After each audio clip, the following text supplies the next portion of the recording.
संयुक्त राष्ट्राकडून संयमाचं आवाहन करण्यात आलेलं आहे, तर भारताकडून एक एक करत पाकिस्तानवर वॉटर स्ट्राईक सुरू आहे. भारतानं चिनाब नदीचं पाणी कालपासून अडवलंय. बगलिहार धरणाचं पाणी अडवल्यानं नदी पूर्णपणे सुकली आहे. नदी पात्रात पाणीच उरलेलं नाही. धरणाचं आज सकाळचं हे दृश्य आहे.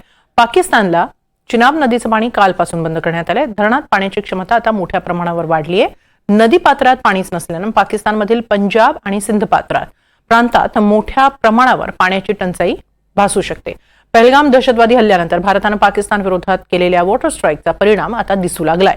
भारतानं जम्मूच्या रामबन स्थित बगलियार धरणात चिनाब नदीचं पाणी रोखल्यानंतर पाकिस्तानच्या सियालकोटमध्ये चिनाब नदीची पाणी पातळी घटून 15 फूटच राहिली आहे. रविवारपेक्षा पाणी पातळी 7 फुटांनी आणखी खाली घटली आहे. चिनाब नदी आटत असल्यानं 4 दिवसांनंतर पाकिस्तानच्या पंजाबमधल्या नागरिकांना मोठ्या पाणी संकटाला सामोरं जावं लागू शकतं.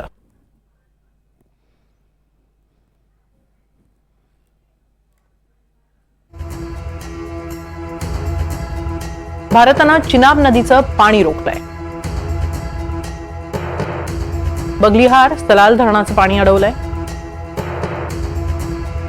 चिनाब नदीचं पात्र त्यामुळे आटलंय. पाकिस्तानमध्ये चिनाब नदीची पातळी दुसऱ्या दिवशी 7 फुटांनी घसरली.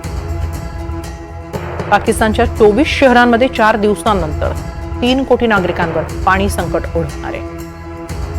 फैसलाबाद, मुझफ्फरगड, चिन्यूट आणि हाफिजाबादमध्ये 80% लोकसंख्या चिनाब नदीवर पिण्याच्या पाण्यासाठी अवलंबून आहे.